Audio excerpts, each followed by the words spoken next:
Hello and welcome. We have a YouTube comment here from Jim1975. Hey Brandon, I've got a question. I have an 84 15 horsepower and the pinion bearing went out of it. I use threaded rod and some nuts and washers to pull the bearing out from the top of the housing. Want to know is how do I put it back in and stuff. So, today's video we are going to be removing and replacing the pinion bearing of this, 9.9 15 horsepower gear case housing. But first, I got some stuff. Look at that. This is an odd item. It was given to me. Well, one of my vendor gifts. It's a, should be a dock light. If you ever worked on a loading dock, trucking place, you should be familiar with these lights. Not something you usually find in a home. It's made to light up the back of the truck. But videoing and lighting is always a problem around here. The more lighting I can get, the better. So when I offered it, I was like, you know what? Let's give it a try. I should mention as well, this is from Gia. It's a 50 watt light. Oh yeah. What I really want, if you ever go to an operating room and you see the operating room lights, I was trying to buy one of those, but apparently you need a medical license. Who knew, you know?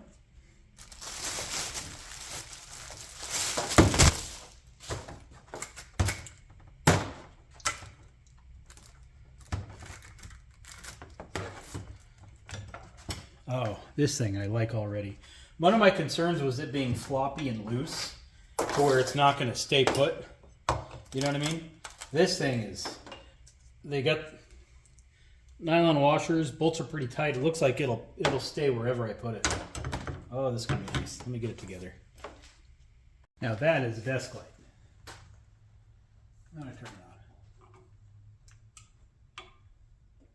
on. Woo! I think it might be a little too bright. Let me see if I can get it further away, if that'll help.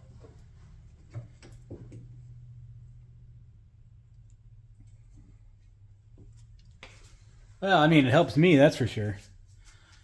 All right, so let's get started. Now you should know there are two bearings inside of there, an upper and a lower.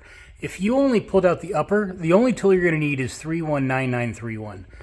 There's a little stop inside the gear case, and that will just push the bearing end up against the stop, and away you go.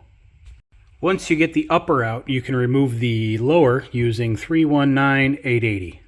Getting the bearing out is the easy part, but to do it properly, according to them, we are going to need the puller bridge here, as well as the small puller jaws, which I believe are these. Now, I already removed the seal using my homemade puller bridge, but we're going to use the actual one. This is probably, you probably don't need to buy these tools to get that out of there. Once you understand what's going on, you could use nuts and threaded rods just like our poster did.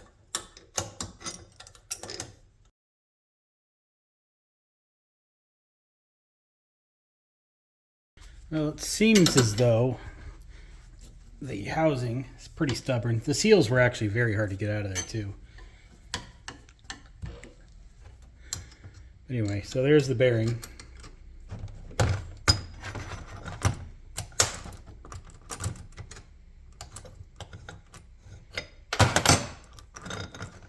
Yep, there it is. And we get the bushing out of there. And you can see the bushing right there. All right, now I'm getting the bushing out of there. The bearing sits in. The homemade one couldn't get deep enough in there to grab it. But there it is. Now we need this rod, 391880, which is going to remove the lower pinion bearing, which will simply go into there, and we just smack it from the top.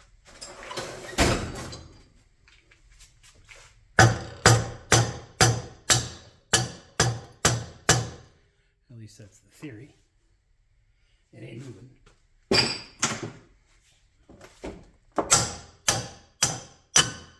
There we go, piece of cake. Have a magnet on the end. And there's our lower bearing. So now we got our bushing out, we got our bearing out. And then we replace the bearing, which is, that's clearly our new one. So we need to press that into there and get that installed into the gear case. To do that properly, we use this. That is Pinion Bearing Installer Kit. Part number 391257. However, this isn't 391257. This is part number 5005927, which is very similar to the other one, the old one. Only this one has a few missing parts. But you can buy those few missing parts separately and be fine, which is what this is. Now the tool wall being up, there's no reason for me to use that new pinion bearing puller kit. So we are going to need the rod, the plate, mover installer, flat washer, spacer long, and spacer short. So let's get all that. Okay, over on this mess is the Harbor press. Going to use it to install the new bearing and sleeve. Well, the new bearing into the sleeve, bushing, whatever you want to call it. All right, that is pressed in there. All right, I got the tools all set up. We need to put some grease onto the new bearing. Make sure it's going to stay put. So I'm using some of this needle bearing assembly grease. Letter side of the bearing goes against the tool. Just like so. Put the wrong spacer on. This should have been the short one for the bottom. But don't worry. I got this.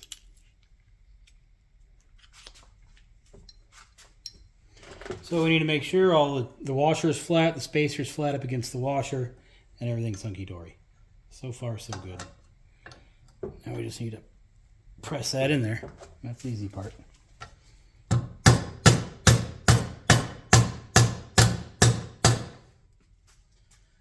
don't know if you're really supposed to be hitting it. You're supposed to be pressing it.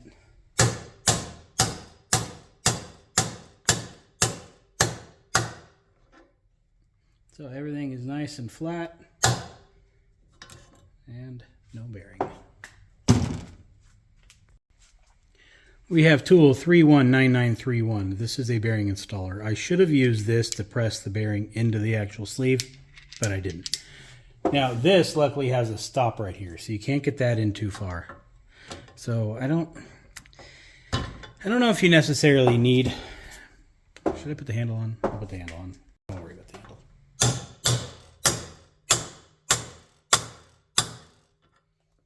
Yeah, almost. There we go. Slid right in once we got started. Good. Now really, that's all there is to it. All you need is a few $100s worth of specialty tools, and you can get those two bearings in and out quite easily. Yeah, I don't think I'm kidding on that either. I think the Pinion installing kit when I bought this was like almost $300. The Polar Bridge, it's $100. This is $200. So yeah, it gets expensive quick. But the point of this wasn't to necessarily encourage you to buy the tools. It's to show you the proper way you're supposed to do it. So then hopefully you can figure out your own way how to do it without the cost. Now, why the two spacers? Yeah, I got no idea. I pulled out the manual to reference which spacers I was going to need. And it said I needed the spacer long and spacer short, so that's what I grabbed. Now there is a website that'll link all the tools you need for certain engines. So you can go to everythingoutboards.com, click on links, and then browse tools by year/horsepower. Scroll down, find your year, and then you can scroll until you see what engine you're working on. 820, I guess I passed it. 9.915, and there's all your gear case tools you would need. And inside of here you can see our pinion bearing remover installer kit, as well as the bearing installer I use, 319931. But I didn't even see the 326556. Same thing, I guess. All right, let's talk about availability. 319931. Not available new, and you're never going to find one used. I mean, you might. They might pop up on eBay from time to time, but there's none on there right now. So that tool ain't going to happen. Luckily, there is that, like I said, that lip inside of the gear case, so you can't push it in any further. So all you really need to do is find yourself a tool smaller than 1 5/32 of an inch wide.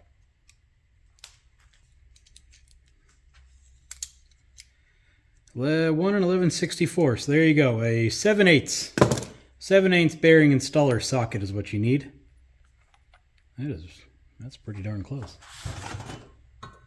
Yeah, that'd work. So that's what you're going to use to install the upper if you can't find the tool or don't have the tool, which you probably don't. Good news, the pinion bearing installer kit to get the lower one in is still available new. Bad news is it's no longer the $200 and change that I paid for it. It's now about $800. So that's kind of a lot. But you can absolutely get them used because most sellers, you know, item resellers that just buy things at an auction, you know, for whatever, and just turn around and sell it on eBay, the pickers, if you will, they don't know what they're looking at. So they sell each item individually, not as a kit. So you can buy all the parts separately. Hold on. Anyway, so most of the tool is available new. The problem is the tools that aren't listed, or at least numbered, such as this, you know, important rod, because it's not just a rod, it's got, you know, threads on both ends. So when you put in the tool, you can thread in a, well, not that screw. You can thread in a screw and it retains it in there for you. So the rod is kind of important, and the rod isn't numbered, so any reseller isn't going to number the rod, and you got a problem. So, I don't know. Kind of the problem for anybody starting this as a hobby now, like a DIY repair, is a lot of these tools are long gone and dried up or so expensive it's not worth doing. Yeah, that's kind of a problem. Maybe I should start a mail-in pinion bearing installer service. Just looked it up. The rod 326582 is available new. It's $100. It's kind of a lot for a rod until you think about what all is entailed.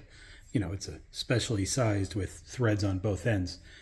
So that, the short spacer, that thing, the washer and screw, obviously you just get that at the hardware store, and then this bad boy.